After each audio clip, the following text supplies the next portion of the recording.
The world held its breath, often unknowingly, under the suffocating shadow of a monstrous entity known only as the Serpent. His name invoked a primal fear, a chilling whisper in the hallowed halls of intelligence agencies across the globe. He was a phantom, an architect of chaos, responsible for orchestrating countless atrocities that ripped through the fabric of civilization, leaving behind trails of innocent blood and indelible scars of terror. Each bombing, each kidnapping, each brazen act of violence bore his unseen signature, a testament to his elusive genius for destruction. For years, the Serpent had mocked every attempt to capture him, every intricate web spun by the world's most sophisticated spy networks. Despair was a common companion among those tasked with hunting him, a bitter taste in the mouths of agents who had dedicated their lives to stopping him, only to be met with his spectral defiance. He was a ghost wearing a human face, a nightmare that refused to dissipate with the dawn. Amidst this pervasive gloom, a singular, unwavering resolve burned within Agent Anya Sharma, a brilliant but profoundly haunted operative of the Mossad. Her sharp intellect was matched only by the deep, unyielding sorrow that fueled her every move. Anya was not just a soldier, she was a survivor, a living testament to the Serpent's brutal legacy. Her family, once a vibrant tapestry of laughter and love, had been tragically torn asunder by one of his past attacks, leaving her with an unquenchable thirst for justice that bordered on vengeance. The memories were a constant, searing pain, yet they also forged her into an instrument of precision, a weapon honed by grief. Then, a flicker of light in the darkness, a lead so vague, so improbable, it bordered on fantasy. Initial intelligence, whispered from the deepest recesses of the global intelligence community, suggested the unthinkable. The Serpent, the world's most wanted terrorist, was reportedly hiding in plain sight, luxuriating in a high-end exclusive resort nestled within the pristine atolls of the Maldives. The very notion was met with widespread skepticism among Anya's superiors. How could such a master of shadows choose such an exposed, opulent stage? The consensus leaned towards a deliberate misdirection, a cruel joke played by an enemy notorious for psychological warfare. Yet, Anya possessed an unwavering conviction, a gut feeling that resonated with the fragments of data. Her intuition, sharpened by years of chasing ghosts, screamed that this time it was real. The mission, if her conviction proved true, was impossible. To neutralize the Serpent in a luxury hotel, teeming with oblivious tourists, without triggering mass panic or causing any collateral damage, was an unprecedented challenge. It was an operation demanding surgical precision, a ghost-like infiltration into an environment designed for relaxation and indulgence, not espionage and assassination. The stakes were astronomical, the margin for error non-existent. As Anya pored over the satellite images, her gaze fixed on the shimmering expanse of the Maldivian resort, a stark reality began to crystallize. The Serpent's hideout was not some desolate bunker or a remote mountain stronghold. It was a sun-drenched paradise, a sprawling complex of overwater bungalows, private beaches, and infinity pools. The images showcased a world of unparalleled luxury, a stark contrast to the grim reality of his deeds. Her eyes narrowed, a cold fire burning within them. The audacity of it, the sheer contempt for the world he terrorized, was breathtaking. He was not merely hiding, he was flaunting his untouchability, daring anyone to breach his opulent sanctuary. This was the Serpent's protected world, a golden cage of his own design, and the challenge facing Anya felt utterly insurmountable. Anya's covert insertion into the Maldives was a masterclass in deception, a chameleon-like transformation from a hardened operative to a discerning, wealthy tourist. Every detail, from the designer luggage to her practiced air of nonchalance, was meticulously crafted to blend seamlessly into the resort's opulent tapestry. She arrived under the guise of Anastasia Petrova, a Russian heiress seeking refuge from the relentless European winter, her backstory impeccably fabricated, her demeanor radiating an aura of casual affluence.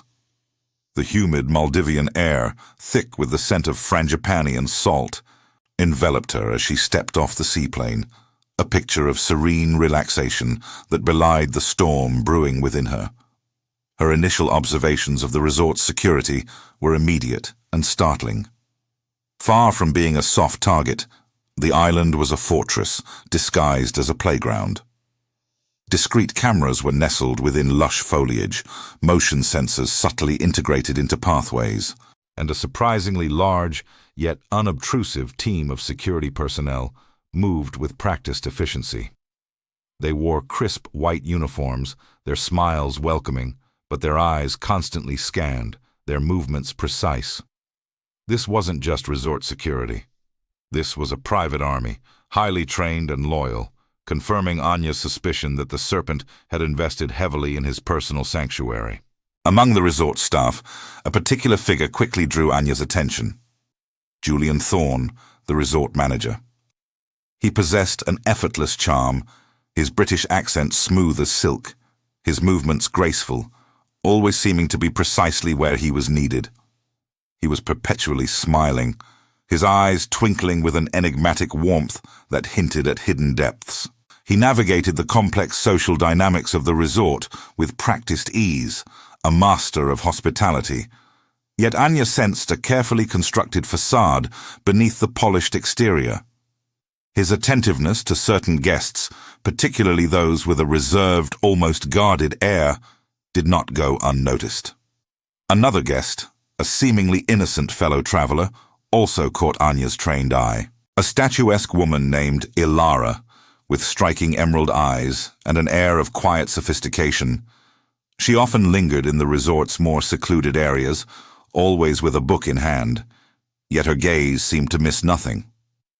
Anya observed her subtle interactions with Thorne, a shared glance here, a knowing nod there that spoke of a connection deeper than mere guest-manager pleasantries. Ilara projected an image of serene detachment, but Anya's instincts screamed otherwise. There was a predatory stillness about her that was profoundly unsettling. Anya's days unfolded in a meticulous dance of reconnaissance.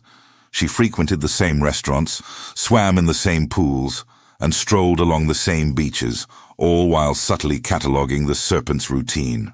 She noted his preferred table at dinner, his morning swim ritual, the specific time he retired to his private overwater villa.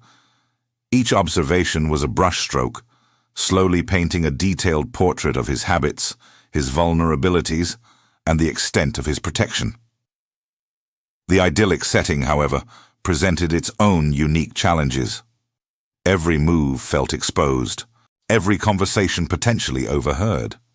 The very air of relaxation was a deceptive cloak for constant surveillance, a heavy blanket of scrutiny that made covert operations exponentially more difficult. One evening, while discreetly observing the Serpent's villa from a distance, Anya experienced a chilling close call. A sudden shift in the wind carried the faint strains of a conversation from the villa's terrace, a language she recognized as a rare dialect spoken only by a specific militant group known to be allied with the Serpent. As she strained to listen, a security guard, seemingly out of nowhere, appeared directly behind her, his presence silent, his smile unsettlingly calm. "Enjoying the sunset, Mom?" he inquired, his tone polite, but his eyes piercing. Anya, her heart pounding, quickly composed herself, offering a breezy reply about the beauty of the Maldivian evenings, her hand subtly resting near the concealed knife strapped to her thigh. The guard lingered for a moment too long, his gaze lingering on her before he finally moved on, leaving Anya with the distinct impression that her cover had been momentarily, precariously thin. The Serpent's paranoia, it seemed, extended far beyond conventional security. The most significant discovery came during a late-night exploration of the resort's service tunnels, disguised as routine maintenance checks. Deep within the labyrinthine passages beneath the main reception building, Anya stumbled upon a hidden communication hub. It was a sophisticated setup, far exceeding the needs of a luxury resort, equipped with encrypted satellite uplinks, multiple secure servers, and advanced communication arrays. This was no ordinary hotel. It was a command center, a nerve hub for a global network. The revelation hit Anya with the force of a physical blow. The resort itself was a meticulously constructed facade, an elaborate, personal sanctuary for the Serpent, a gilded cage designed not to imprison him, but to project an illusion of invincibility while he orchestrated his terror from within its luxurious confines. Anya understood that merely observing the Serpent's movements would not suffice. She needed to penetrate his inner sanctum, to understand the dynamics that allowed such a monstrous figure to operate with such impunity. Her strategy shifted. She began to actively cultivate relationships, leveraging her carefully constructed persona as a wealthy, sophisticated traveler with a penchant for intriguing company. This meant engaging with the resort staff, particularly those who seemed to hold a degree of influence or possessed intimate knowledge of the resort's operations. The moral ambiguities of this approach weighed heavily on her. She found herself charming, unsuspecting individuals, drawing them into her orbit, all with the calculated intent of extracting information that could lead to the Serpent's downfall. Each laugh shared, each seemingly genuine conversation felt like a small betrayal, a necessary evil in her grim pursuit. Her primary target became Thorn, the enigmatic resort manager.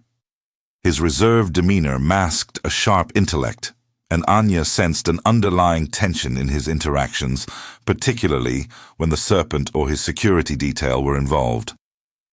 She approached him subtly, initially with polite inquiries about the resort's history, then gradually shifting to more personal conversations, feigning a shared appreciation for the Maldives' tranquil beauty, all while meticulously probing for weaknesses in his professional facade. Anya discovered a man burdened by unspoken resentments. He spoke of the resort's transformation, how its original vision of pristine luxury had been corrupted by the Serpent's pervasive presence, turning a paradise into a gilded prison for its own staff. This shared dissatisfaction, carefully nurtured by Anya, began to forge a reluctant, unspoken alliance between them. Thorn slowly, cautiously, began to reveal crucial details. He described the Serpent's meticulous security protocols, far more extensive than Anya had initially surmised. He spoke of hidden cameras, biometric scanners disguised as decorative elements, and a network of trusted informants embedded within the staff. More importantly, he divulged the Serpent's personal quirks, his aversion to certain foods, his obsessive need for quiet during specific hours, and a curious habit of leaving a particular antique watch on his nightstand.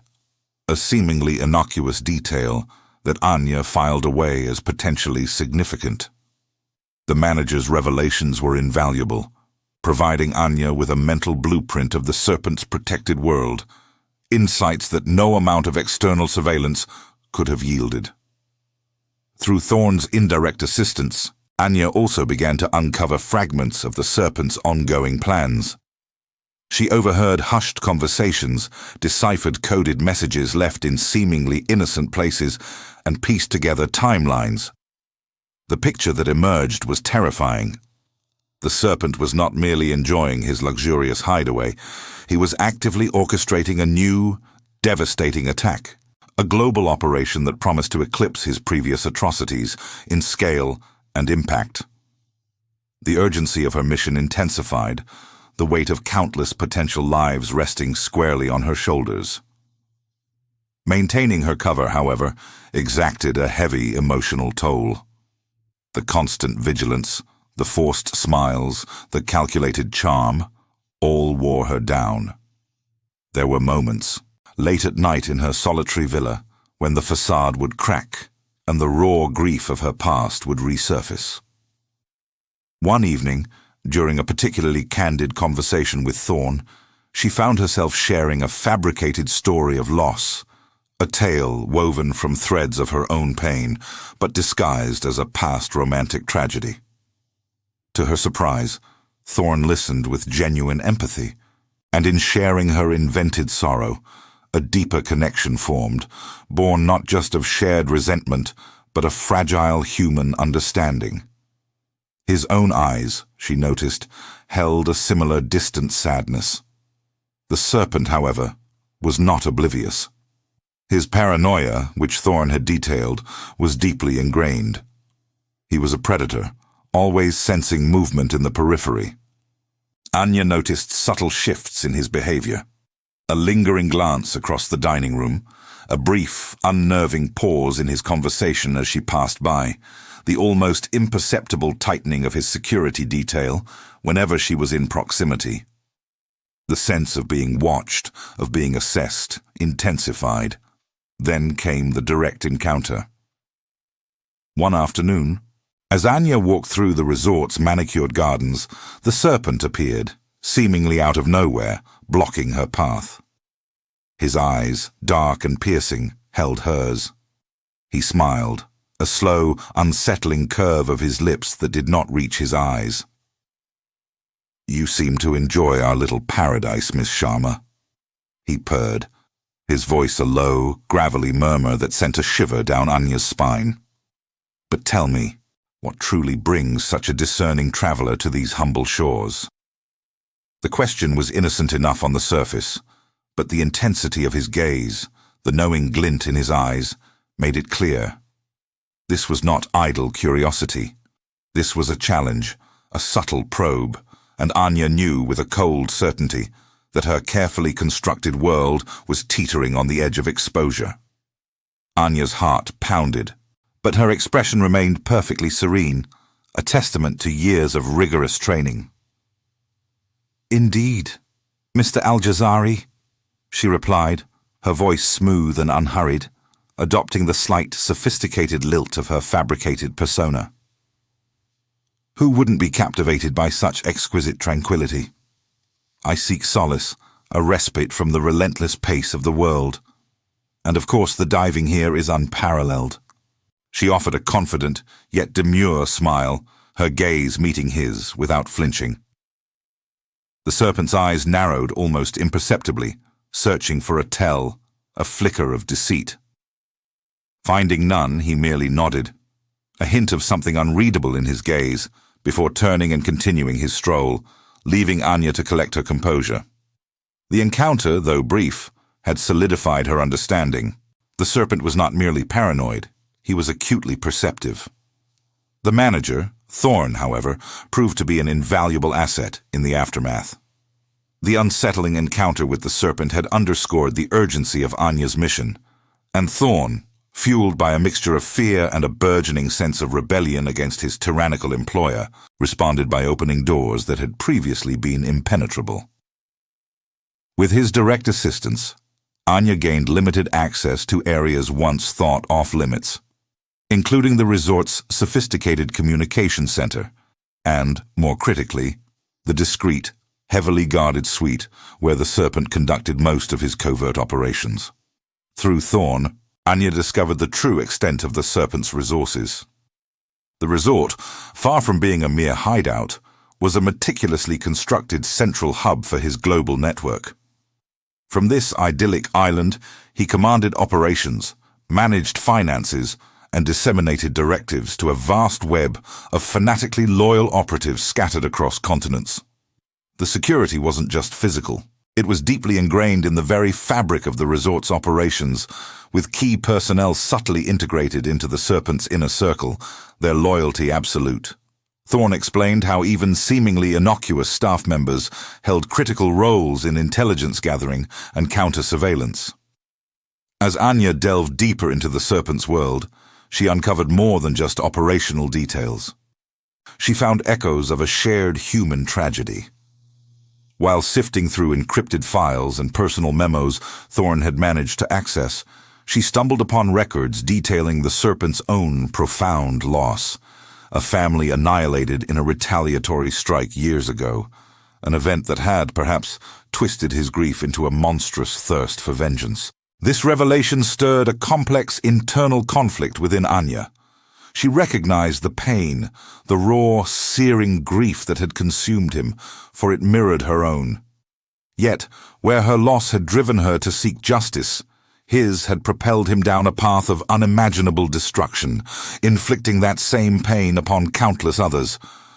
Understanding his humanity did not, and could not, forgive his atrocities, but it added a chilling layer of complexity to the monster she was hunting. The clock was ticking. Anya uncovered a critical piece of intelligence. The serpent was planning a highly anticipated secret meeting with several key operatives, scheduled to take place within the resort in just 3 days. This was his inner sanctum, his war council, and it represented Anya's narrowest yet most potent window of opportunity. The meeting would be held in an isolated, soundproofed villa, a fortress within a fortress, designed to be impervious to prying eyes and ears. As Anya meticulously planned her next moves, she observed the resort's guests with renewed scrutiny. The innocent fellow guest, a charismatic man named Tariq, who always seemed to be in the right place at the wrong time, now stood out in stark relief. His charming demeanor, his effortless command of several languages, his casual yet pointed questions about the resort's security features during their brief conversations, all these details, once dismissed as mere tourist curiosity, now coalesced into a chilling realization. Tariq was no random tourist. He was a high-ranking member of the Serpent's organization, his presence here not for leisure, but as a critical component of the Serpent's carefully constructed world. His very casualness was a weapon, designed to disarm and deceive. The pieces of the puzzle were falling into place, revealing a far more intricate and dangerous game than Anya had initially imagined. Her target was not just one man, but an entire, deeply entrenched network. Anya felt a cold resolve solidify within her. With the truth about Tariq now undeniable, and the Serpent's secret meeting confirmed, her path was clear, albeit fraught with peril. She immediately began formulating a daring plan, a high-stakes gamble designed to neutralize the Serpent during this clandestine gathering. The strategy was intricate, relying on an almost impossible precision of timing, exploiting the resort's complex systems, and critically, leveraging Thorne's intimate insider knowledge. Every access point, every blind spot, every security camera loop, every staff shift, all became potential tools in her meticulously crafted scheme. Thorne, initially hesitant, his body language a perpetual dance between fear and moral obligation, eventually conceded, his resentment towards the Serpent outweighing his instinct for self-preservation. He provided blueprints, access codes, and critical information on the meeting villa's internal layout, including its supposedly impenetrable soundproofing and reinforced doors. As the day of the meeting drew closer, an almost unbearable tension permeated the air, a silent hum beneath the resort's outward serenity. Anya moved through her days with a practiced calm, her smile unwavering, her eyes betraying nothing of the maelstrom within. Yet, in the quiet solitude of her villa, moments of doubt and fear gnawed at her. The sheer audacity of her plan, the number of variables, the lives at stake. It was overwhelming. She would close her eyes, and the faces of her family would appear, their smiles, their laughter, and then the chilling memory of their absence. That pain, that raw wound, became her anchor, strengthening her resolve, transforming fear into an unyielding determination. This wasn't just a mission, it was a sacred vow. Thorne, too, was visibly affected. His usual suave demeanor was replaced by a nervous energy, his eyes darting, his hands fidgeting. He was torn, caught between the terrifying prospect of betraying the serpent and the growing conviction that Anya represented his only chance at escaping the criminal undertow that had slowly consumed his life. He confided in Anya, his voice barely a whisper, about the serpent's brutal methods, the casual cruelty, and the fear that had kept him enslaved for years. His moral conflict was palpable, a silent battle waged behind his increasingly strained smile. Meanwhile, Tariq, the seemingly innocent fellow guest, began to observe Anya with greater intensity. His casual greetings became prolonged stares, his questions subtly probing. He would appear unexpectedly, always with a plausible excuse, but Anya sensed the shift. The hunter was becoming the hunted, and the awareness sent a chill down her spine. She had to be flawless. The direct threat materialized 2 evenings before the meeting. As Anya was returning to her villa after a late-night reconnaissance, a hulking figure emerged from the shadows near her door. He was one of the serpent's loyalists, a man Anya had seen guarding the inner perimeter. His eyes were cold, devoid of emotion, and in his hand, a glint of metal. He didn't speak, simply moved with lethal intent. Anya's training kicked in instantly. She sidestepped his initial lunge, the blade whistling past her ear. The fight was brutal, silent, and swift. She used the environment, the dimly lit corridor, the heavy wooden door, turning them into weapons.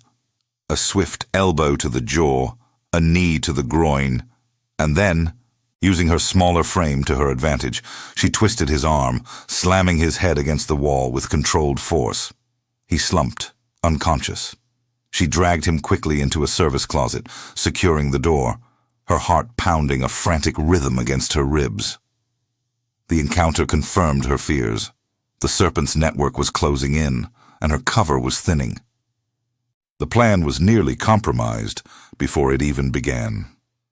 The incident forced a desperate, last-minute adjustment.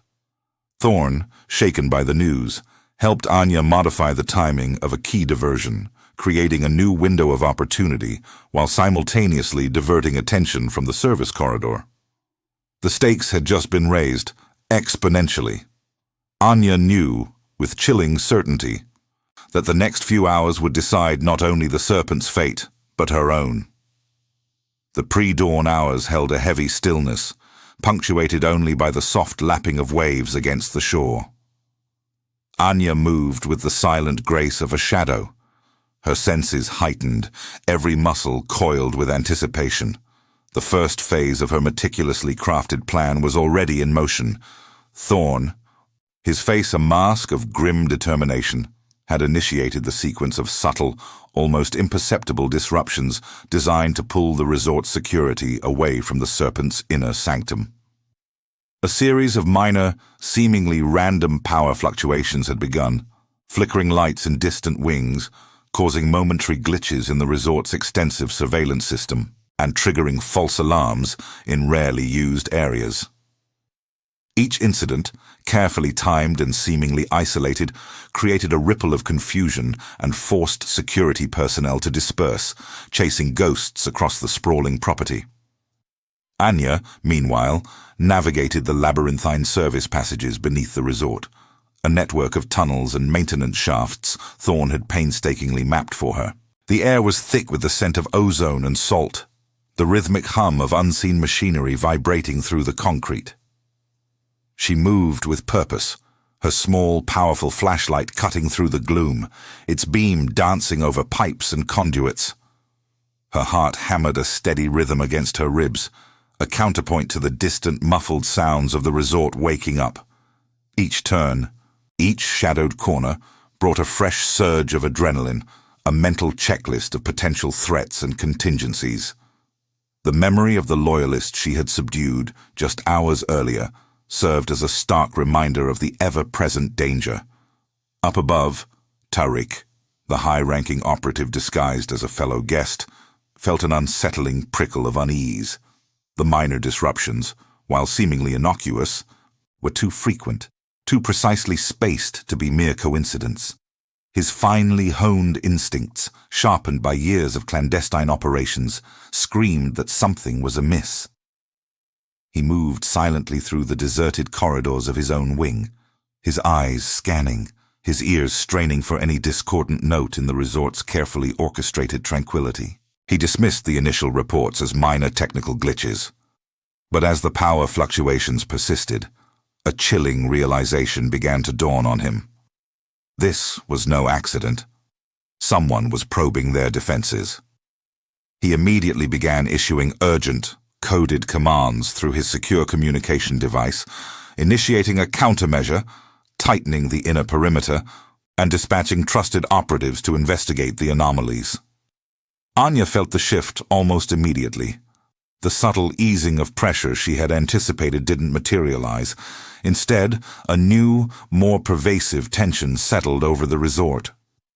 She heard distant footsteps, sharper, more hurried than before. A guard's voice, low and urgent, echoed from a ventilation shaft above her. Nail-biting sequences of near misses ensued as she pressed forward. She pressed herself against cold concrete walls as armed figures patrolled passages she had expected to be clear. Her breath hitched in her throat more than once as the beam of a flashlight swept inches from her hiding spot.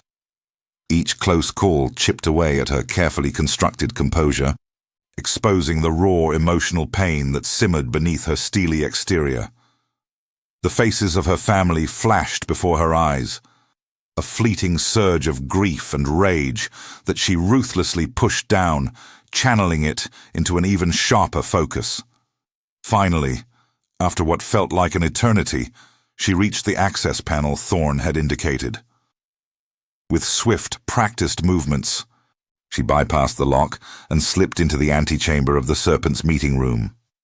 The sound of hushed voices, deep and guttural, filtered through the thick door. Her hand went to the small, specialized device concealed in her tactical vest, prepared to make her move. But as she pushed the door ajar, her heart plummeted. The room was empty. No Serpent, no operatives, only a single, ornate chair facing a large, active screen displaying surveillance footage of Anya herself, moving through the service tunnels just moments ago. A cold, knowing voice emanated from hidden speakers, amplified and distorted. "Welcome, Agent Sharma. I've been expecting you." The Serpent had anticipated her attack. He hadn't used the meeting as bait for his enemies, but specifically for her. He knew who she was. The unraveling thread of her plan lay exposed, a trap sprung, and Anya was caught squarely within its chilling embrace. Anya stood frozen, the blood draining from her face. The voice, calm and utterly devoid of emotion, echoed through the empty room, each syllable a hammer blow to her carefully constructed resolve. The Serpent had not merely anticipated an attack. He had anticipated her. He knew her name, her identity, her purpose. The surveillance footage flickered, showing her clandestine journey through the resort's underbelly, a horrifying testament to his omnipresent gaze. Then, the screen changed, displaying images of her family, their smiling faces captured in happier times, now twisted into a macabre taunt. A wave of nausea washed over her, threatening to buckle her knees. "Agent Sharma," the voice continued, now closer, less distorted, revealing a chillingly smooth cadence. Such a predictable, yet potent motivator, isn't it? Loss. It shapes us, defines us, drives us to extreme lengths. From a concealed door to her left, the Serpent emerged, not in the opulent robes she had imagined, but in simple, tailored clothing that belied his power. His eyes, dark and piercing, held a disturbing intelligence, an almost sympathetic understanding that sent shivers down her spine. He walked slowly, deliberately, around the perimeter of the room, his gaze never leaving hers. He was smaller than she expected, less physically imposing, yet his presence filled the space with an oppressive weight. "Your family," he began, his voice laced with a faux tenderness that made her stomach churn. A tragic misfortune. Collateral damage in a war you barely understood then. But now, you understand, don't you? The cycle of vengeance. It's a powerful current, pulling us all into its depths. He stopped directly in front of the screen, his hand gesturing towards the images of her loved ones. They were merely statistics to me then. But to you, they were everything. And that, Agent Sharma, is your greatest weakness. Anya's hands clenched into fists, her nails digging into her palms. The psychological torment was relentless, designed to shatter her focus, to peel back the layers of her professional training and expose the raw, bleeding wound beneath. He was trying to break her, to turn her pain into a weapon against herself. But as he spoke, detailing the circumstances of her family's demise with horrifying precision, a cold fury began to replace the fear. Her grief, her rage, the very emotions he sought to exploit, began to coalesce into a singular burning resolve. She had carried this pain for years, nursed it, transformed it. It was not a weakness. It was her fuel. You believe you understand loss? Anya's voice was a low growl, surprising even herself with its controlled intensity. You understand nothing but the twisted satisfaction of inflicting it. My family died because of your cowardice, your endless war against innocence. The serpent's smile widened, a predatory glint in his eyes. A compelling narrative, I admit, but ultimately irrelevant. You came here for vengeance, Agent Sharma. And vengeance, like all appetites, must be sated. As he finished speaking, he lunged. Not with a weapon, but with a surprising burst of speed, aiming for her throat. Anya reacted instinctively, years of close-quarters combat training kicking in. The luxurious room, moments ago a stage for psychological warfare, transformed into an arena of brutal, silent, hand-to-hand combat. There were no shouts, no dramatic flourishes, only the sharp exhalation of breath, the thud of flesh against flesh, and the occasional scrape of a shoe on the polished floor. The serpent, despite his unassuming physique, moved with a deceptive agility and strength, each strike precise, each block economical. He fought like a man who had faced death countless times and emerged victorious. Anya met his aggression with her own, fueled by the memories he had so cruelly invoked. She dodged a swift punch, countered with an elbow to his jaw, feeling the satisfying crunch of bone. He grunted, recoiling slightly, but immediately retaliated with a kick that swept her legs from under her.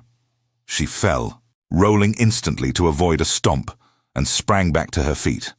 Her eyes locked onto his, a silent promise of retribution. Suddenly, a series of distant, muffled explosions rocked the resort, followed by the blare of alarms. The lights in the room flickered violently, plunging them into momentary darkness before settling into a pulsating emergency glow. Thorne, the resort manager, had delivered his final, critical diversion.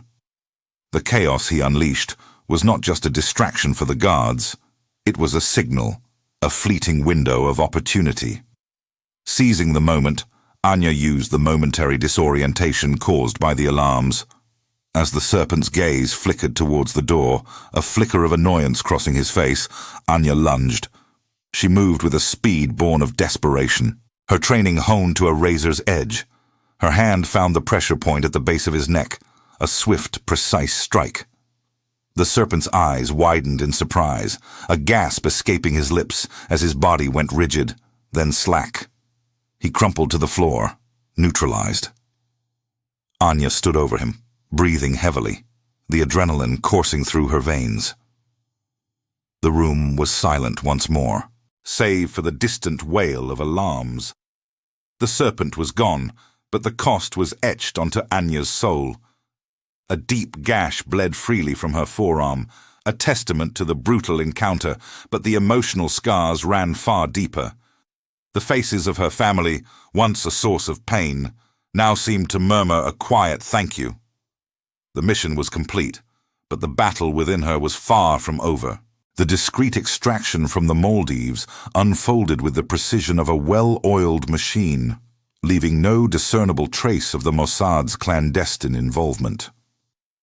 Anya, her injuries expertly tended to by a waiting medical team, was whisked away under the cloak of night, a ghost disappearing into the vast expanse of the Indian Ocean.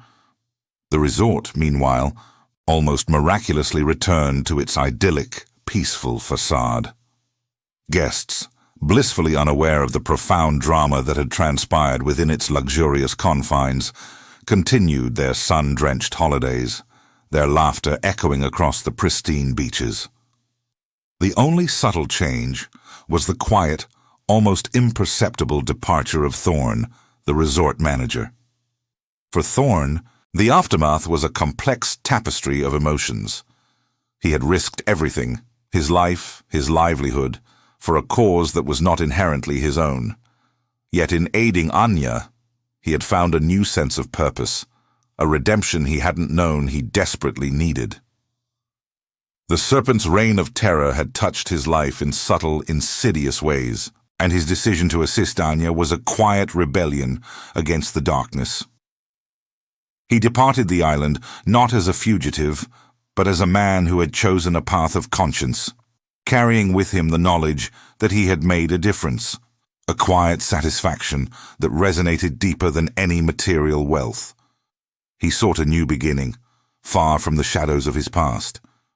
Anya's recovery was a slow, arduous journey, encompassing both the physical wounds that marred her body and the deeper, more insidious emotional scars.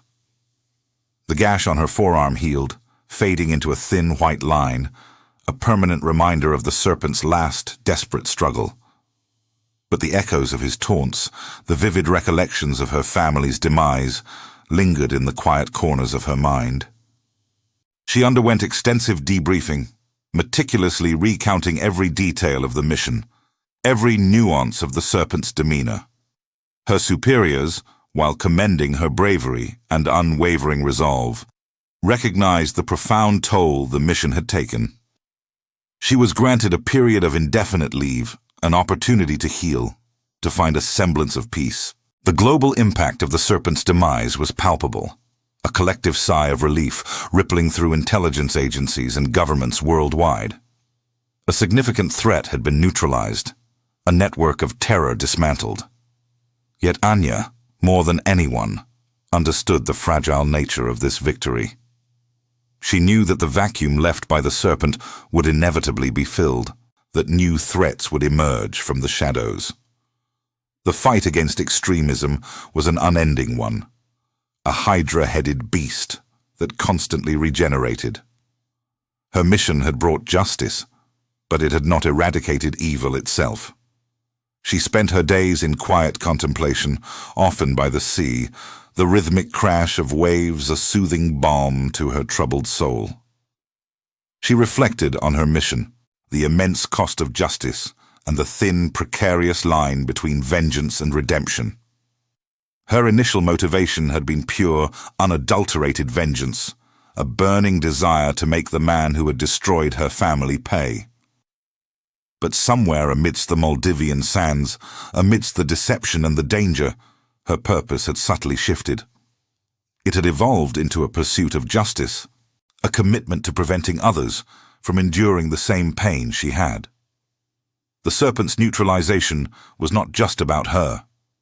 It was about countless potential victims who would now live.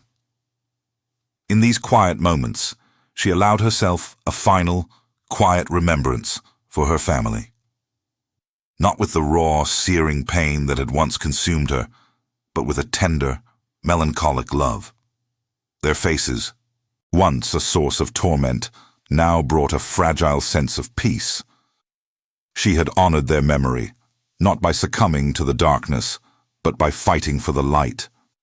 The serpent was gone, a chapter closed, but Anya carried the indelible scars of her past, the weight of her future missions, and a newfound fragile peace. She understood that her fight was far from over, but she was ready, She was Anya Sharma, an agent of justice, forever shaped by the echoes of paradise and the serpent she had silenced.